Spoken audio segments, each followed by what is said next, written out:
1921 খ্রিস্টাব্দে রসায়ন শাস্ত্রে নোবেল পুরস্কার লাভ করেন ফ্রান্সিস উইলিয়াম অ্যাস্টন। বিশ্বাস করবেন যদি বলি এই নোবেল পুরস্কারটি বাকি নোবেল পুরস্কারগুলোর থেকে আলাদা ছিল। অ্যাস্টন সম্পর্কে তৎকালীন বিজ্ঞানীরা বলতেন যে Aston has no brains, he works with the brains of sir J Thomson, he is only a fine mechanic. আসলে এই কথাটির অনুরূপ কথাবার্তা বিজ্ঞানী মেঘনাদ সাহা অন্যান্য বিজ্ঞানীদের মুখে শুনেছিলেন। কথাগুলো হয়তো মিথ্যা না, কারণ অ্যাস্টনের ছাত্রাবস্থায় বোধহয় কেউই কল্পনা করতে পারেনি যে ইনি একসময় নোবেল প্রাইজ জিতবেন। কেমব্রিজের বিএ পরীক্ষায় পদার্থবিদ্যায় ইনি 3-4 বার অকৃতকার্য হন। পরে শেফিল্ড বা বার্মিংহাম এর মতো কোনো ছোট বিশ্ববিদ্যালয়ের পরীক্ষায় কোনো মতে পাশ করেন। পাশ করার পরে জে থমসনের অধীনে পদার্থবিদ্যায় কাজ করতে আরম্ভ করেন।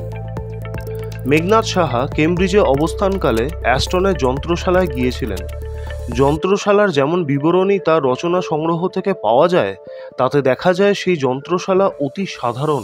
একটি ধনাত্মক রশ্মি বিশ্লেষণের যন্ত্র এবং কয়েকটি কেমিক্যাল রাখার শিশি বোতল ব্যতীত আর কিছু নেই। এমনই একটি ঘরে অ্যাস্টন 16 বছর টানা একটি বিষয়ে কাজ করে গেছেন। তার এই একাগ্রতার কথা শুনলে আমাদের আরেকজন বিজ্ঞানীর কথা মনে পড়ে।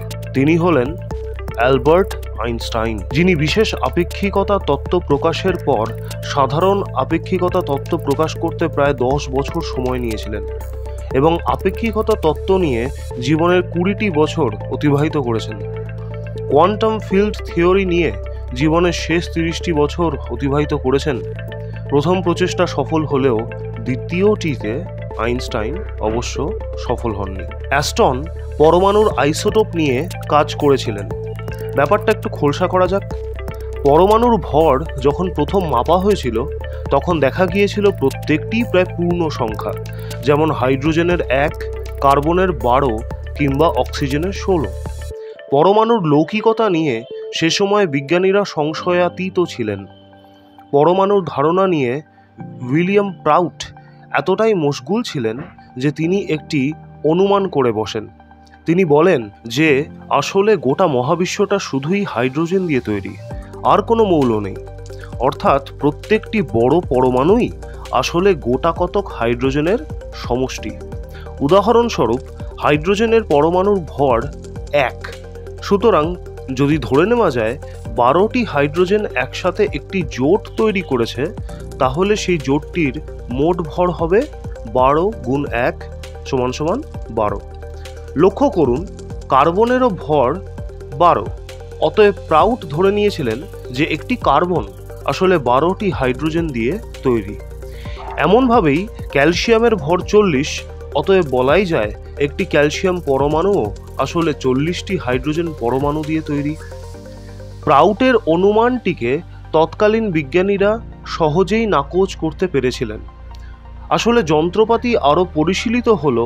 আরও ভালো মানের যন্ত্রাংশ নিয়ে ফ্রান্সের বিজ্ঞানী ডুমা এবং বেলজিয়ামের বিজ্ঞানী স্টাস পরিমাপ করে দেখালেন যে আদতে ভরগুলো ভগ্নাংশ, যেমন কার্বনের 12.01 অথবা অক্সিজেনের 15.99, ক্লোরিনের 35.453।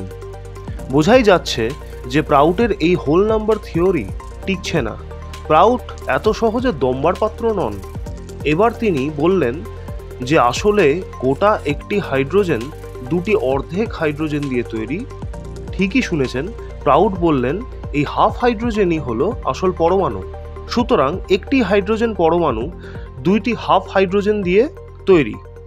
একটি কার্বন পরমাণু আগে যেমন 12টি হাইড্রোজেন দিয়ে তৈরি ছিল, এখন সেটি 24টি অর্ধ হাইড্রোজেন দিয়ে তৈরি। এতেও কি সমস্যা মিটল? অবশ্যই না, কারণ অক্সিজেন পরমাণুর ভর বেরোলো 15.88, যেটি কোনোভাবেই হাফ বা 0.5-এর গুণিতক নয়। সুতরাং প্রাউটকে বেশি আমল দেওয়ার কোনো কারণ বিজ্ঞানীরা দেখেননি। এ তো গেল পারমাণবিক ভরের কথা। এবার দেখা যাক অ্যাস্টনের অবদানটা ঠিক কী।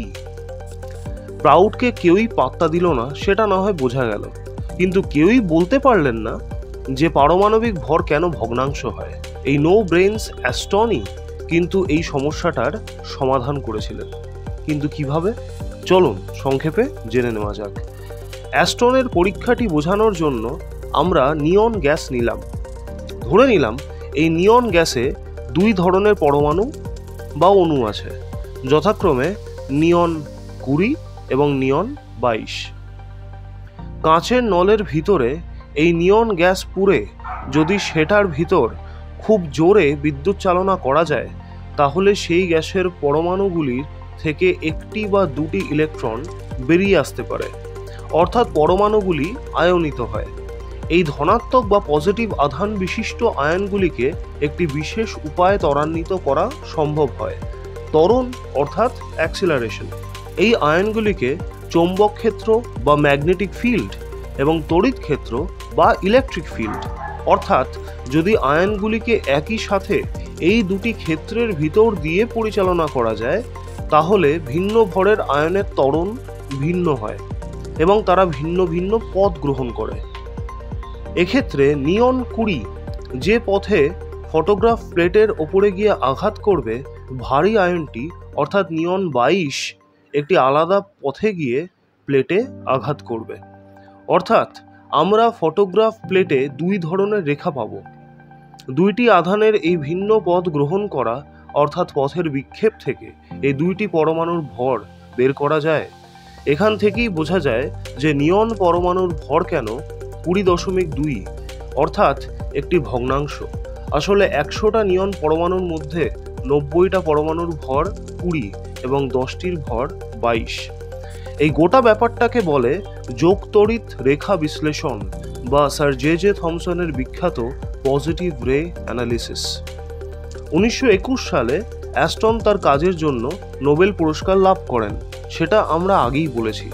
বিজ্ঞানের কাজ ছাড়াও অ্যাস্টন খেলাধুলো করতে পছন্দ করতেন, যেমন স্কেটিং, সাঁতার কাটা, গলফ খেলা এবং বিশেষভাবে টেনিস খেলা। সমুদ্রে সার্ফিং করতেও খুবই ভালোবাসতেন। শুধু তাই নয়, অ্যাস্টনের পরিবারে গান বাজনার বেশ চল ছিল। শোনা যায় তিনি এতই ভালো পিয়ানো, ভায়োলিন এবং চেলো বাজাতেন যে কেমব্রিজে বিভিন্ন কনসার্টে নিয়মিত বাজিয়েছেন। ফটোগ্রাফির বিষয়েও তিনি পারদর্শিতা লাভ করেছিলেন। আকাশ এবং নক্ষত্র দেখতেও ভালোবাসতেন অ্যাস্টন। সূর্যগ্রহণ দেখতে বিভিন্ন দেশে ঘুরেছেন। নিজের উৎসাহের বশে সারা জীবনেই বিভিন্ন কাজে অতিবাহিত করেছেন এবং অকৃতদার থেকে গেছেন।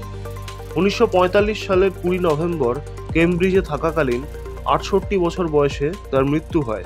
অ্যাস্টনের সবচেয়ে ভালো অবিচুয়ারি দিয়েছেন বিজ্ঞানী মেঘনাদ সাহা।